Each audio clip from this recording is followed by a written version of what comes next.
Mga kababayan, kamusta kayo dyan? Welcome back sa Hashtag Walk with Lan, ang channel na nagbibigay ng katotohanan sa gitna ng kaguluhan sa Philippines politics. Ako si Lan at ngayon tatalakayin natin ang isang mainit na issue na nagpapakita kung gaano kahina ang transparency sa gobyerno. Hindi ka na doktor, Auntie Claire, sinuplak ng reporter sa Malacanang. Video ni Marcos Jr. mukhang AI. Oo mga kawok ha, ito'y tungkol kay Attorney Claire Castro at si President Bongbong Marcos. Bakit ba mukhang scripted ang lahat? Is it real or AI-generated drama? Para sa mga kabataan dyan na active sa TikTok at Twitter at sa mga OFW na naghahanap ng totoong balita habang nasa abroad, this episode is for you. We will dissect the facts, add some witty critic, and keep it intellectual. No baseless chismis, pure evidence-based roast. If you are new, hit that subscribe button and bell icon para hindi ka ma-miss out. Let's dive in.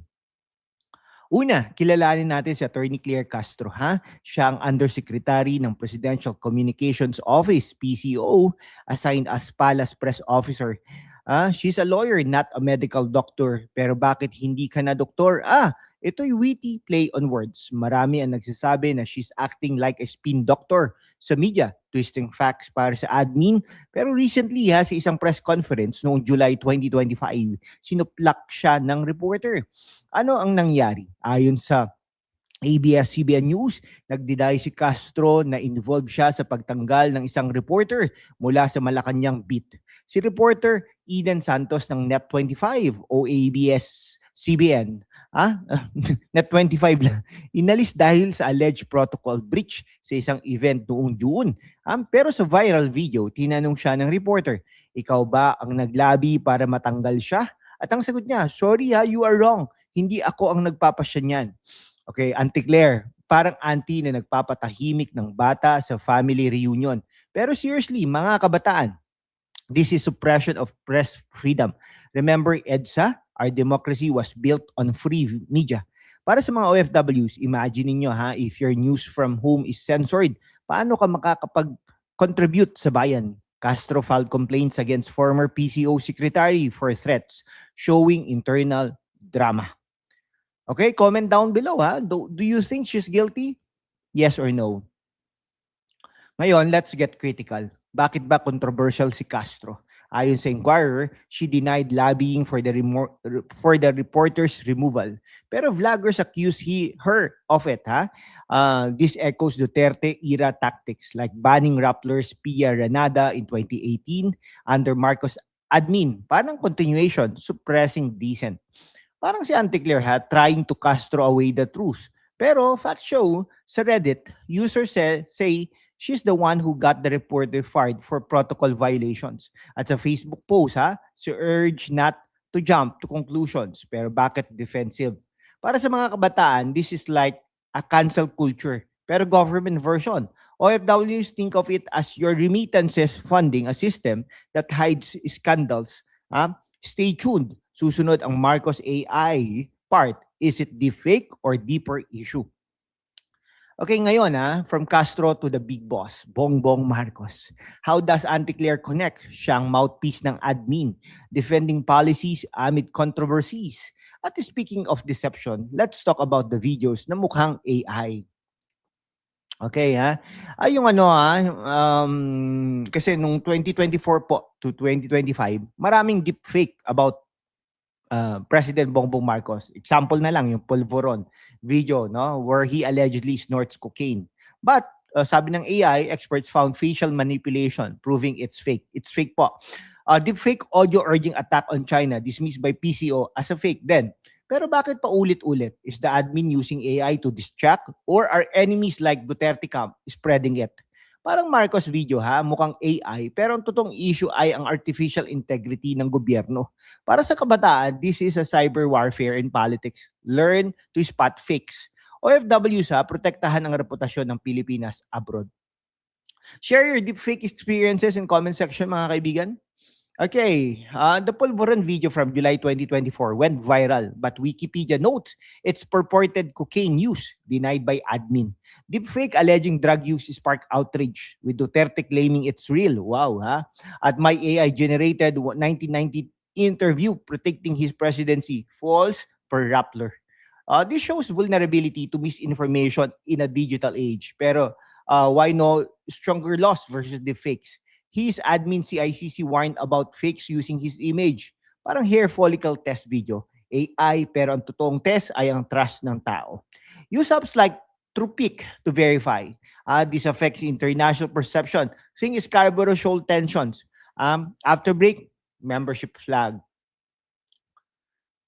Okay, mga kababayan, sa mundo kung saan ang kasinungalingan ay nangingibabaw ang katotohanan, ang unang sinisikil ha, pero kasama kayo, magpapatuloy tayo sa laban. Walang takot, walang kinikilingan at laging handa para sa bayan. Sumali na sa aking YouTube channel membership at tulungan natin ang channel na maabot ang 100,000 subscribers. Ang inyong suporta ang susi sa kalayaan natin para ipagpatuloy ang pagbabalita ng katotohanan. Salamat at kita-kits sa laban.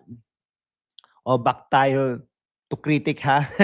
Si Castro as press officer defends this admin amid AI scandals.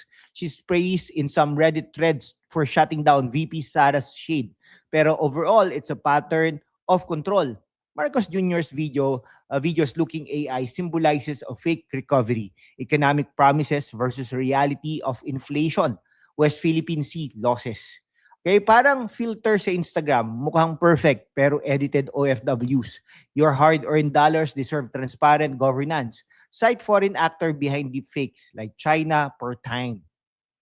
What other scandals should we cover next? Comment down below. Okay, to wrap it up, mga kawok. Okay ha, sige, wag muna tayo mag-wrap up. Mga kababayan, bago po tayo mag-conclude sa episode na ito, dagdagan natin pa ng konting extension para sa mas malalim na ating pag-unawa. Kasi sa hashtag #WalkWithLan, hindi tayo nagmamadali sa katotohanan. Lalo na ngayong 2026 ha, may mga bagong developments na nag-uugnay palalo sa kontrobersya ni Attorney Claire Castro at sa mga mukhang AI na video ni Bongbong Marcos. Let's extend this section with fresh facts, with observations, witty observations at critical analysis para mas mataas ang viewers' retention. Especially sa mga kabataan na scroll sa TikTok at sa mga OFW na nag-aabang ng updates habang nasa break sa work abroad. Una, let's talk about the elephant in the room. Or should I say, the diverticulitis in the palace. Noong January 2026, naglabas ng video si Pangulong Bongbong Marcos mismo. Kinunan mismo ni Yusek Claire Castro. Sa 8 minutong clip na ito, ipinaliwanag niya kung bakit absent siya sa ilang events. Dahil sa diet daw, puro sabaw, bawal ang solid food, dahil sa diverticulitis, inflammation sa large intestine. Halatang namayat siya pero sinabi niya it's just the diet, walang ibang issue.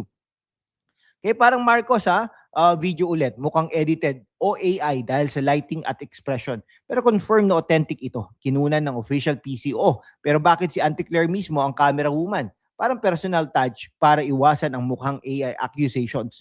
Ayon sa Malacanang, briefing noong January 28, 2026, sinabi ni Castro na gumaganda, umiigi, umaayos na ang kalusugan ng Pangulo. Walang medical bulletin dahil hindi life-threatening, sabi niya. Pero ang mga kabataan, tanungin natin, bakit kailangan pa ng personal video para i-counter ang rumors?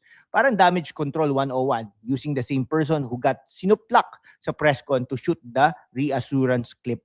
This ties back to press freedom issues. Si Castro na dating inakusahan sa pagpaparemove ng reporter noong July 2025 na deny niya sorry, you're wrong, hindi ako ang nagpapasya niyan. Ngayon ay front and center sa health narrative. Sa press briefings niya noong January 27 at 28, tinugunan niya ang impeachment complaints bilang attack sa admin at sinabi na walang urgent certification sa 2026 budget. Para sa mga OFWs, imagine niyo kung ang leader natin ay may health scare, paano yan makakaapekto sa remittances, jobs at stability abroad?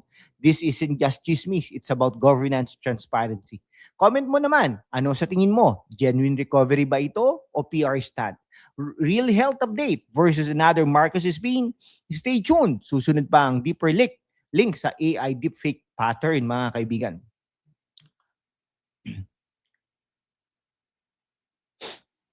Okay, ha?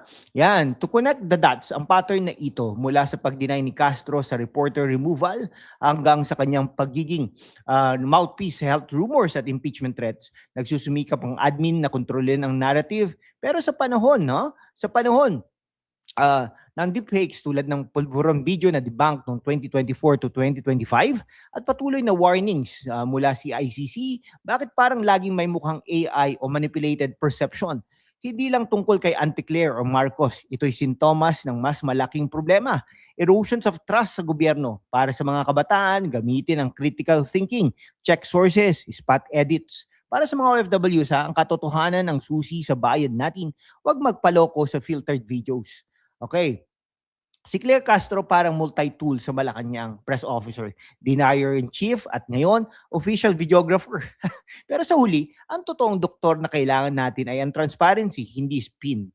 Ngayon, mga kawak, from 2025 reporter slap down to the 2026 health reassurance video, malinaw na may pattern ng control at denial. No? Walang katotohanan ng mga deepfake drug claims, pero ang totoong issue ay accountability. Time for change. Mag-ingat sa fake news, support independent media at laban para sa bayan. Like, share, subscribe at sumali sa membership para sa exclusive deep dives. Salamat sa panonood. Sa hanggang dulo, kung nandito ka, click that like button and subscribe now. Kita-kits sa susunod na laban. #WalkWithLan out.